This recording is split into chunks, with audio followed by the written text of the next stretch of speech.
స్కూల్కి వెళ్ళేటప్పుడు school bag, ఆ బ్యాగు 15 కేజీలు ఉంటుంది పుస్తకాలు. ఇక వీళ్ళు మెట్లు ఎక్కాలన్నా నడవాలన్నా స్కూల్ బ్యాగ్ వేసుకుని స్కూల్ బస్సు ఎక్కాలంటే ఆయాసపడుతుంటారు పిల్లలు.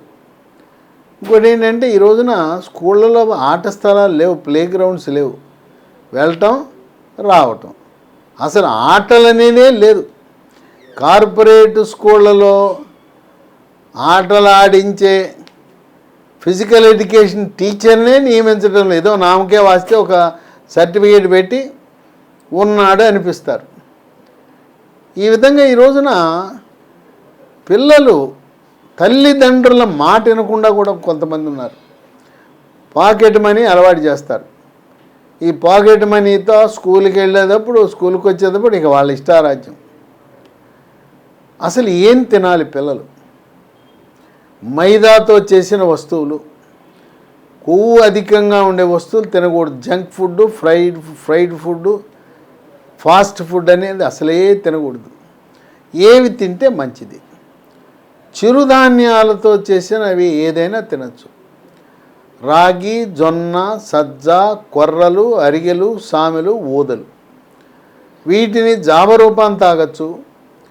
లేదు వీటిని పిండి చేసి పుల్కా రూపాన్ని తినచ్చు. లేదు రాగి ముద్ద, జొన్న అన్నం, వరి అన్నం కంటే కూడా చిరుధాన్యాలతో చేసిన అన్నము ఆరోగ్యకరమైంది. పిల్లలు తప్పనిసరిగా యోగా, ప్రాణాయామము, ధ్యానము, వ్యాయామం చెయ్యాలి.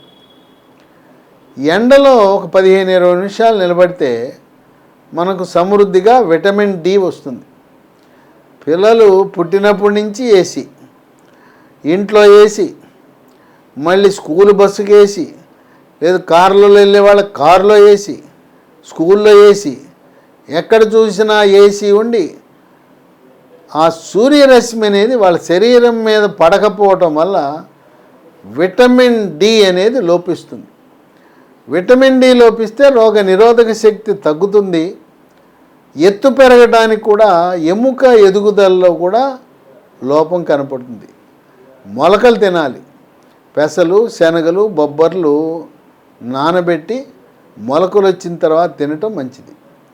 పండ్లు, ఏ సీజన్లో దొరికే పండ్లు ఆ సీజన్లో తినాలి. జంక్ ఫుడ్, ఫాస్ట్ ఫుడ్కి స్వస్తి పలికి మొలకలు, పండ్లు, చిరుధాన్యాలు లాంటివి తినాలి.